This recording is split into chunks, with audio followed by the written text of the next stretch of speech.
महंगाई से परेशान अवाम, रिलीफ के मुंतजिर सरकारी मुलाजिमीन और कारोबारी तबके की नजरें आइंदा माली साल के वफाकी बजट पर जमी हुई है। सवाल ये है कि क्या आने वाला बजट आम आदमी के लिए आसानियां लेकर आएगा या महंगाई के बोझ में मजीद इजाफा होगा।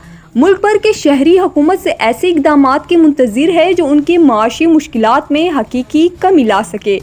वफाकी हुकूमत जल्द नए माली साल 2026-2027 का बजट पेश करने जा रही है, जिसके पेश नज़र अवाम के तवक्कात और खदशात में इजाफा हो गया है। बढ़ती महंगाई, यूटिलिटी बिल्स और अशिया ज़रूरियात की कीमतों में मुसलसल इजाफे के बायस शहरी बजट में रिलीफ के ख्वाह है। शहरियों का कहना है कि हुकूमत को तनख्वाहदार तबके, मजदूरों, किसानों और छोटे कारोबार से वबस्ता अफराद के लिए खसूसी इक़दामात करने चाहिए ताकि महंगाई के असरात को कम किया जा सके। अवाम का मुतालबा है कि नए बजट में टैक्सों का बोझ कम किया जाए, रोजगार के मौके पैदा किया जाए और बुनियादी ज़रूरियात की कीमतों को काबू में रखने के लिए मुअस्सर पॉलिसियाँ मुतारफ़ कराई जाए। अब देखना ये है कि आने वाला बजट अवामी तवक्कात पर पूरा उतरता है या नहीं, क्योंकि ये सिर्फ अदाद-ओ-शुमार नहीं बल्कि करोड़ों पाकिस्तानियों की उम्मीदों और माशी मुस्तकबिल से जुड़ा एक अहम दस्तावेज है। बिजनेस कम्युनिटी और सरहद चैम्बर की जो बजट के हवाले से राय है वो जानने की कोशिश की। सबसे पहले तो मैं प्राइम मिनिस्टर साहब का शुक्रिया अदा करना चाहूँगा कि कल उन्होंने तमाम चैम्बर के जो प्रेसिडेंट्स हैं उनके साथ मीटिंग की। उसमें हमने खैबर पख्तूनख्वा का जो मौक़िफ़ था वो उनके सामने रखा। सबसे पहले हमारा मुतालबा था CNG का और गन्नम का। उसके बाद हमारा जो आपको पता है बॉर्डर की बंदिश की वजह से काफ़ी नुकसान हो रहा है हमारी ताजिर कम्युनिटी का, कारखानों का, मज़दूरों का, ट्रांसपोर्टर्स का, उनकी बात उनके सामने रखी। फिर हमारा एक्सपो सेंटर जो इस वक्त 85% कम्प्लीट है और 15% सिर्फ वो रह गई है, वो उनको कहा। और सबसे बढ़कर हमने खैबर पख्तूनख्वा की पुलिस के लिए जो उनको फैसिलिटेशन का और वेल इक्विप्ड होने का उनसे मुतालबा किया।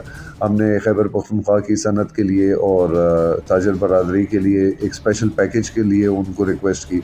तो हमें बड़ी उम्मीद है, लॉकडाउन की हमने उनसे रिक्वेस्ट की, उन्होंने 1 घंटा बढ़ा दिए। तो पहले तो मैं उनका शुक्रिया अदा करना चाहूँगा। दूसरा फिर मैं अपनी सूबाई गवर्नमेंट को ये कहूँगा कि आप खुदारा जो बिज़नेस है उसकी तरफ तवज्जो दें, बिज़नेस एक्टिविटीज़ की तरफ तवज्जो दें और economic growth of Khyber Pakhtunkhwa की तरफ तवज्जो दें। तो इस सिलसिले में हमारी बाबर सलीम स्वाति साहब जो कि स्पीकर हैं उनसे भी बातचीत चल रही है कि वो जॉइंट सेशन रखें जिसमें तमाम मिनिस्टर्स और सेक्रेटरीज़ और बिज़नेस कम्युनिटी बैठ के 1 पेज एजेंडा बनाएं और हम अपने सूबे की ग्रोथ पे काम करें। क्योंकि हम पंजाब और सिंध से तकरीबन काफ़ी पीछे रह गए हैं और अब तो पिंडी इस्लामाबाद से भी हम काफ़ी पीछे रह गए। तो मेरी यही दरख्वास्त होगी सूबाई गवर्नमेंट से, वफाकी गवर्नमेंट से कि आप खैबर पख्तूनख्वा की बिज़नेस कम्युनिटी को डूबने से बचाएं, क्योंकि जब तक बिज़नेस एक्टिविटी रहेगी, इकनॉमिक एक्टिविटी रहेगी तो अमन भी होगा, लोगों को रोज़गार भी मिलेगा और हमारा सूबा मुल्क की इकॉनमी में भी अपना किरदार अदा करेगा। देखें जी, हर दफ़ा बजट में यही कहा जाता है कि अवाम दोस्त बजट है, लेकिन इस वक्त जो दुनिया की बदलती सूरत हाल है और इस टाइम जो पेट्रोल का हाल है, तो इसमें मैं समझता हूँ कि हमारी वफाकी गवर्नमेंट भी कई चीज़ों में मजबूर हो जाती है, क्योंकि IMF की डील है तो उसको सब चीज़ों को मद्देनज़र रखते हुए उनको फ़ैसले लेने पड़ते हैं। लेकिन फिर भी इस वक्त जो महंगाई का हाल है और जो बिज़नेस का इस टाइम जो आप देख सकते हैं कि जो हर आए दिन हमारी एक इंडस्ट्री बंद हो रही है, तो हम चाहते हैं कि इस पे पहले तवज्जो दी जाए। टैक्स पे भी हमने उनको कहा कि जी ये जो इन्फोर्समेंट चल रही है, आप ज़ोर से लोगों से टैक्स ले रहे हैं। ये 70 लाख लोग जो हैं इस वक्त टैक्स पेयर हैं, जिनमें से 30 से 35 लाख जो हैं वो नील फाइल जमा कराते हैं। बाकी के 30-35 लाख लोग जो रह जाते हैं वो 22 करोड़ 25 करोड़ के आवाम का जो और हुकूमत के अखराजात और तमाम टैक्सेस जो हैं वो आप अगर इन्हीं 30 लाख लोगों से पूरा करते रहेंगे तो इस पे मुल्क नहीं चलता। आपको टैक्स नेट बढ़ाना पड़ेगा, लेकिन टैक्स नेट बढ़ाने का ये तरीका नहीं है कि आप इन्फोर्समेंट करें। आप प्यार मोहब्बत से पहले कम टैक्सेस से आप स्टार्ट करें तो आपकी टैक्स नेट बढ़ेगा और इंशाल्लाह कारोबार भी बढ़ेगा, आपको टैक्स रेवेन्यू भी जनरेट होगा। है मेरी नाअहल हुकूमत और ये जो खुद साख्ता हुकूमत फॉर्म 47 की वफाकी है, इसको मशवरा ये है क्योंकि जैसे तैसे आप हुक्मरान हैं, बराए मेहरबानी अहले दानिश के साथ बैठ रहे हैं, फेडरेशन ऑफ पाकिस्तान के साथ बैठे हैं और अवाम दोस्त बजट दें। हम पेट्रोल की कीमतें देकर, बिजली की कीमतें बिल देकर, गैस के बिल दे देकर अवाम के पास अब सकत नहीं है। अवाम की कमर टूट चुकी है, टूटने को आ नहीं रही। आपको अवाम दोस्त बजट देना पड़ेगा, नहीं तो खुदा ना करे यहाँ पे भी बांग्लादेश वाला सिस्टम जो है वो रेप्लिकेट ज़रूर हो सकता है। मेरी शहबाज शरीफ साहब से दरख्वास्त ये है कि आप कारोबारी ख़ानदान से ताल्लुक़ रखते हैं, कारोबारी लोगों को अपने साथ रखें, अहले दानिश को बिठाएं और उसके बाद अवाम दोस्त बजट दें। जो सोलर के ऊपर टैक्सेस लगवा रहा है, जो ग्रीन मीटर ख़त्म कर रहा है, ये अवाम का मज़ीद जो हड्डियों के साथ वो जो सिर्फ खाल रह गई वो भी उतार लेंगे। अगर आपने अवाम दोस्त बजट ना दिया तो हम ईंट का जवाब पत्थर से देंगे। ताजर बरादरी इसके खिलाफ सीसा पिलाई दीवार की तरह खड़ी होगी। औज़ुबिल्लाहि मिनश्शैतानिर्रजीम, बिस्मिल्लाहिर्रहमानिर्रहीम। 5 तारीख को जो बजट पेश हो रहा है उसमें ये है कि क्या ये आवाम दोस्त बजट है? आम आदमी को क्या रिलीफ मिला है या महंगाई बढ़ेगी? सेकंड पॉइंट कि महंगाई का मसला, आटा, चीनी, दाल, बिजली, गैस, पेट्रोल कीमतों पर क्या असर पड़ेगा? ताजर बरादरी के मसाइल, ताजर बरादरी पर नए टैक्स या कारोबार में आसानी पैदा होगी। और नंबर 5, तनख्वाहदार तबका, सरकारी मुलाजमीन, मज़दूर और पेंशनर के लिए क्या ऐलान किया जाएगा? बिजली, गैस और पेट्रोल, क्या बजट के बाद मज़ीद बोझ बढ़ने का ख़दशा है? नंबर 7, नौजवान और रोज़गार कर्जा स्कीम या कारोबारी मौक़े क्या हुकूमत दे पाएगी? 8, तालीम और सेहत, क्या हुकूमत ने इन शोबों को तरजीह दी? नंबर 9, कर्ज़े और मैशियत, मुल्क की मैशियत मजबूत होगी या कर्ज़ों का बोझ मज़ीद बढ़ेगा? नंबर 10, एहतियाती मजबूती लाइन, बजट का असल मकसद आवाम को रिलीफ देना, कारोबार को सहारा देना, मैशियत को मुस्तहकम करना, चाहे सिर्फ अदाद शुमार काफ़ी होंगे या नहीं। मेरे ख़्याल में हुकूमत इस मरतबा भी सिर्फ इदाद शुमार के ही दायरे में रहेगी, इसी में आवाम को बेवकूफ़ बनाएगी और कुछ भी कर नहीं पाएगी क्योंकि आवाम तंग है और इनके पास कोई मंसूबे नहीं है। जो मैंने आपको गिनवाए हैं इसके इनमें से एक पॉइंट पे भी ये काम कर दिए कि सिर्फ अपने लिए करेंगे, ये अपनी ज़ात के लिए करेंगे और अशरफिया के लिए करेंगे। बहुत शुक्रिया जी। बिस्मिल्लाहिर्रहमानिर्रहीम। मेरा नाम ख्वाजा मोहम्मद अकबर सेठी है, पाकिस्तान कौवान तहरीक का मैं प्रेसिडेंट हूँ। 5 तारीख को जो बजट आ रहा है उस हवाले से मैं ये कहूँगा कि उम्मीद तो हम हर साल रखते हैं बजट के ऊपर कि आवाम दोस्त होगा, लेकिन जब बजट गुजर जाता है तो वो आवाम दुश्मन हो जाता है वो बजट। अब आप देखें कि मेरी जो तजावीज़ हैं, मैं आवाम की तरफ से तजावीज़ देना चाह रहा हूँ कि सबसे पहले तो IPPs के जो मुआहदे हैं वो ख़त्म होने चाहिए इस बजट के अंदर, ताकि बिजली के जो निर्ख हैं वो कम से कम आवाम को मिलें। वो सबसे बड़ा रिलीफ़ है आवाम के लिए।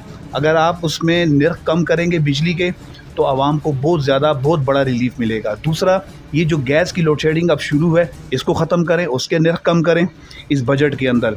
इसके अलावा जो है आप जो जितने भी आपकी जो बंद इंडस्ट्रीज़ हैं, जो बंद कारखाने हैं, उनको फ़ाल करें ताकि आपकी मुल्क की मईशत बढ़े और यहाँ पे जो नौजवान बेरोज़गार हैं उनको रोज़गार मिल सके, आसानी से वो रोज़गार कर सके, ताकि आपका मुल्क मजबूत हो, आपकी मईशत मजबूत हो। इसके अलावा इस सेक्टर के अलावा आपको जो शोबे हैं हमारे सेहत और तालीम के, इसके ऊपर काम करना चाहिए क्योंकि यही हमारे मजबूत इदारे हैं और इससे कौम मजबूत होती है। तो ये इस चीज़ को देखना है कि हमने इनके ऊपर किस तरह काम करना है, ये आप लोगों ने करना है। और सबसे बड़ी बात, अभी तो बजट आया नहीं, आज ही मैंने न्यूज़पेपर में पढ़ा है कि घी, आटा, दाल, चीनी और साबुन वगैरह ऐसे अशिया खुद्दनोश जो है वो महंगी हो गई हैं। तो बजट आने के बाद ये क्या होगा? तो ये हमारी गवर्नमेंट से अपील है कि आप खुदाया इस चीज़ के ऊपर ज़रा नज़रसानी करें कि ये बहुत ज़रूरी है कि बजट जो है वो आवाम दोस्त होना चाहिए, क्योंकि आम ऑलरेडी जो है ये कौम जो है ये पिस चुकी है महंगाई में। तो महंगाई को जितना कंट्रोल करेंगे तो ये मुल्क मजबूत और खुशहाल होगा। बजट जो आ रहा है, तमाम लोग इस बजट को देख रहे हैं कि उनको रिलीफ मिलेगा, लिहाजा मेरी गवर्नमेंट से ये दरख्वास्त है कि आवाम तो ऑलरेडी महंगाई की सताए हुए हैं। खाने पीने से लेके ज़रूरियात की जितनी चीज़ें हैं, तमाम चीज़ें इंतहाई महंगी है, आवाम की पहुंच से दूर हैं।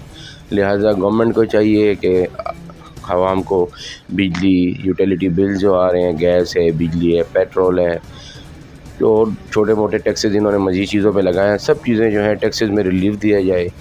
अभी बजट में जो बजट से पहले गर्दिश कर रही हैं बातें कि भाई GST बढ़ रहा है, इसकी वजह से खाने पीने की तमाम अशिया बढ़ेंगी, सोलर्स पे टैक्स लगा रहे हैं, गाड़ियाँ महंगी कर रहे हैं, मोटर बाइक्स महंगी कर रहे हैं, तमाम जो ज़रूरियात की चीज़ें हर चीज़ों पर टैक्सेस बढ़ा रहे हैं। जब टैक्सेस बढ़ेंगे तो हर चीज़ बढ़ेगी, जब हर चीज़ बढ़ेगी तो आवाम की पहुँच है तो ऑलरेडी तमाम चीज़ें दूर है। इंडस्ट्री बैठ गई है, कारोबारी आदमी रो रहा है। पिछला लॉकडाउन जो चला है उससे लोगों ने सफ़र किया है। उनके बिज़नेस का जब टाइम शुरू होता है रात 8:30-9 बजे 10-11 बजे तक, उस टाइम ये लॉकडाउन लग जाता था। ऑलरेडी आवाम जो है सफ़र कर रहे हैं। तो मेरी हुकूमत से दरख्वास्त है कि वही कम से कम बिजली में रिलीफ दिया जाए, पेट्रोल में रिलीफ दिया जाए, टैक्सेस की रेशो कम की जाए। कारोबारी आदमी जो है मुल्क में रीढ़ की हड्डी की हैसियत रखता है। अगर कारोबारी आदमी मुतमईन नहीं है, कारोबार उनके ठीक नहीं चल रहे, कारोबार मुल्क का नहीं चल रहा, तो गवर्नमेंट को टैक्सेस कहाँ से कलेक्शन होगी।